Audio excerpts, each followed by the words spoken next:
Ambil, dibuka bolanya, dibaca kertasnya, dan diperlihatkan kepada kita semua. Subtema apa yang diambil oleh Profesor Dr. Nurliah Nurdin? Sumber daya manusia. Baik, selanjutnya saya akan mengundang panelis berikutnya, Becky Mardani, untuk mengambil undian daftar pertanyaan dari Fishball.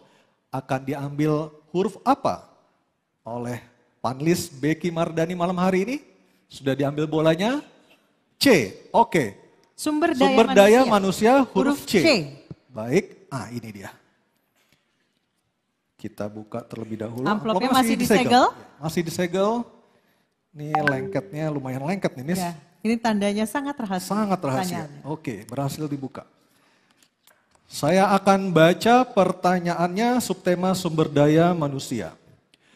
Di Jakarta terdapat 267 kelurahan yang bisa dijadikan basis pembangunan masyarakat Jakarta menuju kota global. Namun dalam dinamikanya, kota global kerap kali menempatkan warganya bukan sebagai subjek pembangunan. Pertanyaan, bagaimana Anda menempatkan kelurahan sebagai pusat penguatan sumber daya manusia yang inovatif, mandiri, dan berkarakter dalam pembangunan berkelanjutan dan berkeadilan? Baik, silakan. Waktu Anda 2 menit, Bapak, silakan. Kita tahu bersama, Jakarta sekarang menempati nomor 74 dari 156 kota global. Jakarta hanya unggul 2 poin dari Manila dan 4 poin dari Bangkok. Saudara-saudara sekalian, apa yang akan kami lakukan untuk itu? Kita tahu bersama, sebagai kota global, yang pertama yang paling penting adalah aktivitas bisnis atau perekonomian.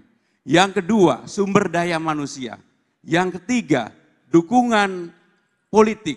Yang keempat adalah keterbukaan informasi.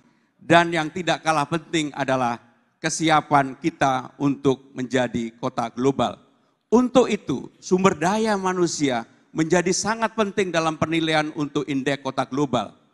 Dalam indeks yang dikeluarkan oleh PIRNI, sumber daya manusia 30% menempati itu. Kelurahan kita ada 267. Apa yang harus dilakukan?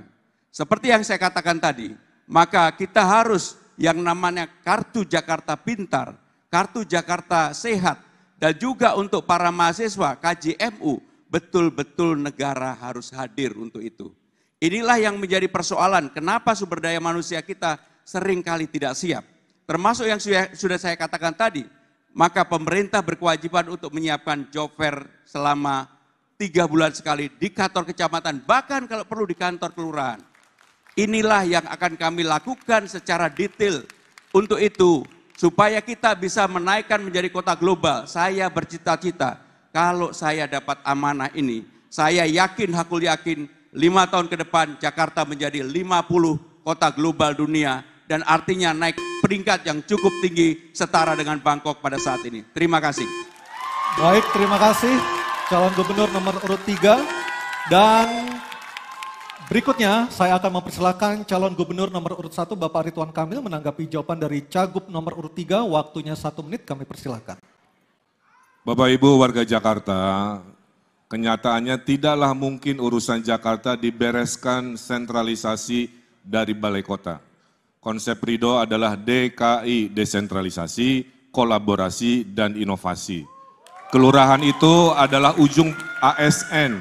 Di bawah kelurahan ada RW. Itulah kenapa kita akan demokratisasi warga-warga Jakarta yang pintar untuk mendesain sendiri versi globalnya mereka. Dengan cara apa? Diberi anggaran 200 juta per tahun per RW, total 1 miliar selama 5 tahun, insentif RT RW, Dasawisma, PKK, Posyandu semua juga dinaikkan. Kombinasi ini bayangkan ada rapat di 2.700 RW dibimbing oleh Pak Lurah untuk mendesain masa depannya sendiri. Gubernur bisa ngurus yang besar-besar, di level ujung bisa oleh Lurah dan para RW yang diberdayakan. Terima kasih. Baik, terima kasih. Cagup selanjutnya, calon gubernur nomor urut 2, mohon Bapak tenang. Dharma Mohon Pongrekon. tenang. Oke, tenang dulu boleh? Oke, thank you. Bapak Dharma Pongrekun, kami silakan untuk menanggapi jawaban dari Cagup nomor urut 3. Waktu Anda 1 menit, silakan.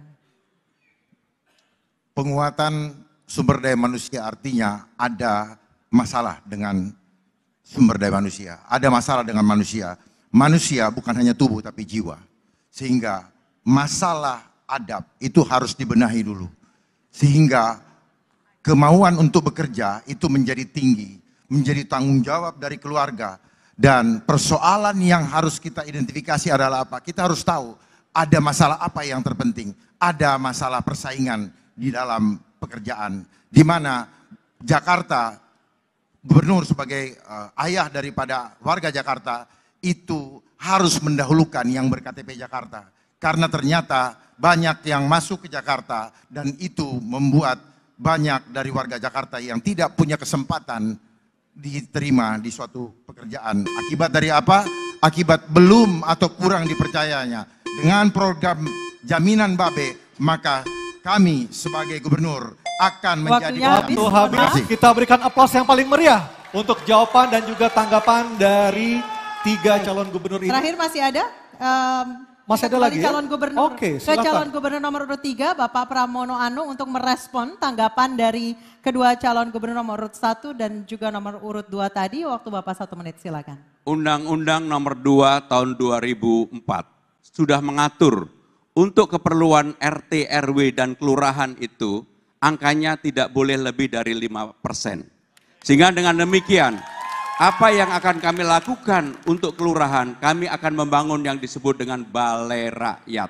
Di sanalah sumber daya manusia ditingkatkan, di sanalah kita berinteraksi, di sanalah kebudayaan dibangun, di sanalah kegotong royongan juga diciptakan.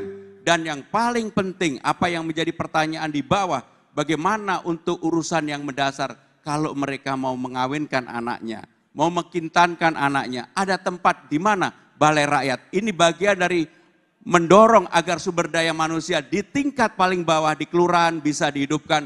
Dan saya yakin, seyakin-yakinnya bahwa itu bisa dilakukan dan pasti akan membawa manfaat yang cukup besar bagi masyarakat. Terima kasih.